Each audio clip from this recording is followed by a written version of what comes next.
Praise the Lord Jesus Christ. எனக்கு அன்பார்ந்த தேவ ஜனங்களே, தேவனின் சத்தங்கிற நிகழ்ச்சிக்கு நான் உங்களை வரவேற்கிறேன். ஆண்டவருக்கு நான் மிகவும் நன்றி சொல்றேன்.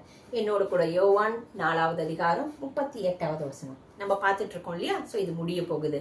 இந்த நாள்ல நம்ம போஜனம் என்ன, அந்த போஜனம் எப்படிப்பட்டதா இருக்கு, விதைப்பு எப்படி, அறுப்பு எப்படி, ஆத்மாக்கள் எப்படி ஆதாயம் செய்யணும், இதெல்லாம் ஆண்டவர் கற்றுக் கொடுத்துட்டு வந்தார். இன்னைக்கு பாருங்க, நீங்கள் பிரயாசப்பட்டு பயிரிடாததை அறுக்க நான் உங்களை அனுப்பினேன். அதாவது நீங்க நம்ம பிரயாசமே படலையா. யோசிச்சு பாருங்களேன், திடீர்னு யாரோ என்னைக்கோ யார்கிட்டயோ இயேசுவை பத்தி சொல்லியிருப்பாங்க. அவங்களோட அதுக்கு மேல அவங்களோட தொடர்பு இருந்திருக்காது. நம்ம என்னைக்காவது ஒரு நாள் சந்தர்ப்பத்துல சந்திச்சிருப்போம்.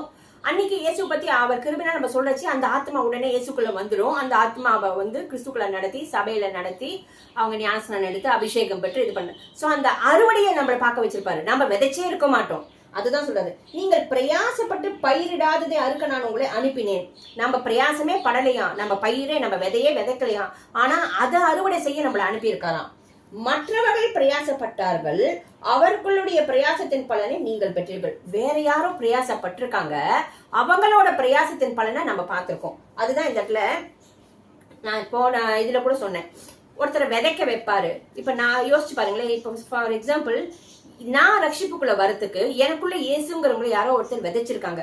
விதைச்சது ஒருத்தர், அறுவடையை காணும்படியாக ஆண்டவர் நடத்தினது ஒருத்தர். சோ இப்படி நடக்கடிச்சு. இப்ப நான் யாருக்கிட்டையாவது இயேசுங்கிற விதைய இயேசு சுவிசேஷத்தை சொல்லி நடத்திருப்பேன், ஆனா விதைச்சிருப்பேன், ஆனா அவங்களை நடத்த முடியாம போயிருக்கும். ஆனா அந்த அறுவடையை வேற ஒருத்தங்க அறுத்திருப்பாங்க. சோ நம்ம பிரயாசப்படாத விதைக்காதத அறுவடை செய்யும்படி நமக்கு தேவன் கிருபை தரார். அது மாதிரி வேற ஒருத்தர் பயிரிடாதத, அவங்க விதைக்காதத நம்ம விதைச்சிருப்போம். சோ நம்மளோட இதை அவங்க அறுவடை செய்யும்படி அவங்களுக்கும் ஆண்டவர் கிருபையை தருவார், சந்தர்ப்பத்தை தருவார். சோ ரெண்டே விஷயம்தான். நீங்க ஒண்ணு விதைக்கிறவங்களா இருக்கலாம், இல்ல அறுவடை செய்கிறா இருக்கலாம். ரெண்டுமே முக்கியம். எது செய்தாலும் அது தேவன் ராஜ்யம் கட்டுறதுக்குன்னு அது உண்மை ஒத்துமா செய்யணும். அதுதான் இந்த இடத்துல சொல்றாரு பாருங்க.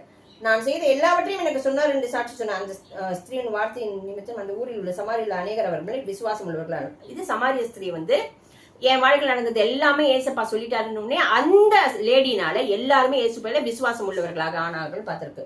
சோ அந்த லேடி நிமித்தம் எல்லாரும் அந்த லேடி போய் என்ன பண்ணிட்டா, எல்லாருக்குள்ளயும் ஏசுங்கிற விதைய விதைச்சிட்டா.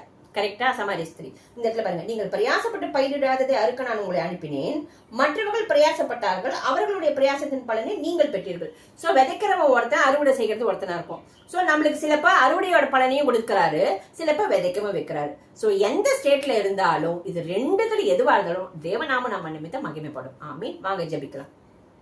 எங்கள் அன்பின் பரலோக தகப்பனே, உம்மை துதிக்கிறோம், ஸ்தோத்திரிக்கிறோம்ப்பா. ஆண்டவரே, நாங்கள் விதைக்காததை, நாங்கள் பயிரிடாததை அறுவடை செய்யும்படி நீர் எங்களுக்கு எத்தனையோ சந்தர்ப்பங்களையும் ஸ்லாகியத்தையும் ஆத்மாக்களையும் கிருபையும் கொடுத்ததுக்காக நன்றி. அதே மாதிரி உம்முடைய கிருபையினால இயேசுங்கிற விதைய சுவிசேஷத்தை விதைக்க வைத்திருக்கிற ராஜா.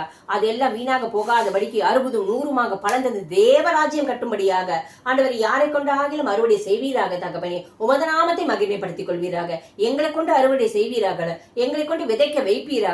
எங்களை கொண்டு தேவ நாமம் மகிமைப்படட்டும் ஆண்டவரே. இயேசுவின் நாமத்தினாலே ஜெபிக்கிறோம் பிதாவே. ஆமீன். ஆமீன். நம்மளை கொண்டு விதைக்க வைக்கணும்னு வேண்டிக்கோங்க, நம்மளை கொண்டு அறுவடை செய்ய வைக்கணும்னு வேண்டிக்கோங்க.